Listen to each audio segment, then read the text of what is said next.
কে বলে আজ এই বাংলায় শুধু তুমি নেই, কেবল তুমি, যেদিকে তাকাই শুধু তুমি।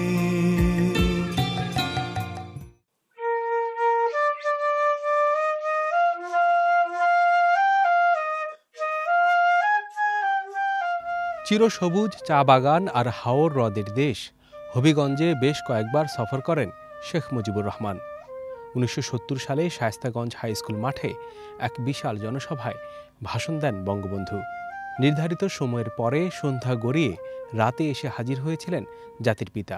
নিজের ঘরের হারিকেন দিয়ে সে জনসভায় আলোর ব্যবস্থা করেছিলেন তৎকালীন হবিগঞ্জ মহকুমা ছাত্রলীগের এই নেতা। 1970 সালে, তারিখটা আমার মনে নাই, তখন আমাদের এখানে কোনো বিদ্যুৎ ছিল না। আর শায়েস্তাগঞ্জ হাই স্কুলের হেডমাস্টার ছিলেন ঘুর মুসলিম লীগের লোক, যার গতিকে এখান থেকে ব্রাঞ্চ বাইরে হলেও আমরা স্টেজ করতে পারি নাই। আমার বাসার থেকে 2টা চৌকি নিয়ে এখানে স্টেজ করছিলাম, এবং ওনার আসার কথা ছিল বেলা 2টার দিকে আমাদের এখানে। উনি এসেছিলেন রাত্র 10টায়। তো লোকজন তখন কমতি ঘটে নাই, লোকজনের কমতি ঘটে নাই, লোকজন যথারীতি ছিল। এবং বঙ্গবন্ধু আসার পর আমি ওনার কাছে, একদম কাছে থেকে পেট্রোমার লাইসটা ধরেছিলাম। এটা আমার একটা সৌভাগ্য জীবনে। এই লঞ্চনা বঞ্চনা শোষণ থেকে রক্ষা করার জন্য আগামী নির্বাচনে আওয়ামী লীগকে ভোট দেওয়া জয়যুক্ত হতে হবে, যার ফলে এই দেশ শোষণমুক্ত হবে। জাতিকে উনি এই জাতীয়বাদী চেতনা উদ্বুদ্ধ করেছিলেন, যার ফলে 70 নির্বাচনে আওয়ামী লীগ বিরাট সংখ্যাগরিষ্ঠতা দিয়ে জয়লাভ করেছিল। অগণিত মানুষের নেতা বঙ্গবন্ধু ব্যক্তিগত সম্পর্ক তৈরি করতেন কর্মীদের সঙ্গে, যে সম্পর্কের টানে মানুষ মুখিয়ে থাকত তার সহচর্য পেতে। আজমেরগঞ্জে বঙ্গবন্ধু আমাদের কুলে নিয়ে একটা সুমন দিছিলেন, বলছিলেন, আমার আজও এই কথা স্মরণ হয়, উনি বলছিলেন, বাবা লেখাপড়া করিস।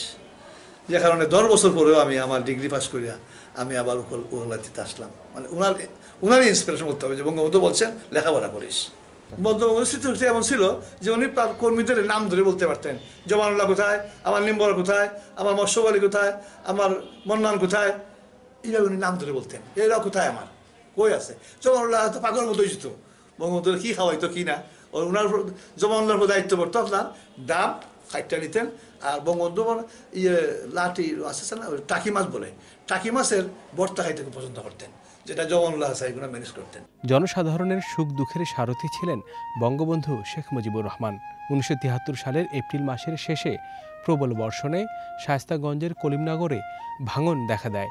বানভাসী মানুষের পাশে দাঁড়াতে বঙ্গবন্ধু 12ই মে সকালের দিকে রাশিয়ান হেলিকপ্টারে করে হবিগঞ্জের নিউফিল্ডে এসে নামেন। বঙ্গবন্ধু সেদিন দুর্যোগ কাটিয়ে উঠতে সবার দোয়া চান। জনতার মাঝে ভালোবাসা বিলানো বঙ্গবন্ধুর রাগের দেখা পেয়েছিলেন এই বীর মুক্তিযোদ্ধা। তখন নিউফিল্ড এবং আফটার লিবারেশন বঙ্গবন্ধু প্রধানমন্ত্রী হিসাবে আসলেন, এবং তখন একটা গ্রুপ নিউফিল্ডের একটা সাইডে তারা আলাদাভাবে প্রস্তুতি নিয়েছিল, কিছু বিপ্লবী স্লোগান দিতেছে। বঙ্গবন্ধু তখন বলে, বিপ্লব কাকে বলে, বাইনা বিপ্লব বলে, মাঠে যা বলতে। সব এমনভাবে প্রিন্ট অফ সাইলেন্ট হইল, আর যেন কেউ মুখিটা উচ্চারণ, সবাই যেন যে দিছিল স্লোগান এবং স্তম্ভিত হয়ে গেছে। বঙ্গবন্ধুর ব্যক্তিত্বের ঝলকেই মুগ্ধ হতো লোকজন। হবিগঞ্জের মানুষের কাছে জাতির পিতা অনন্য ও অসাধারণ এক মহান পুরুষ। এবং এখনও আমি বঙ্গবন্ধুর এই স্পর্শটা অনুভূত হয় যে কী ধরনের ব্যক্তিত্বের পাশে আমি আমার জীবনে ছিলাম।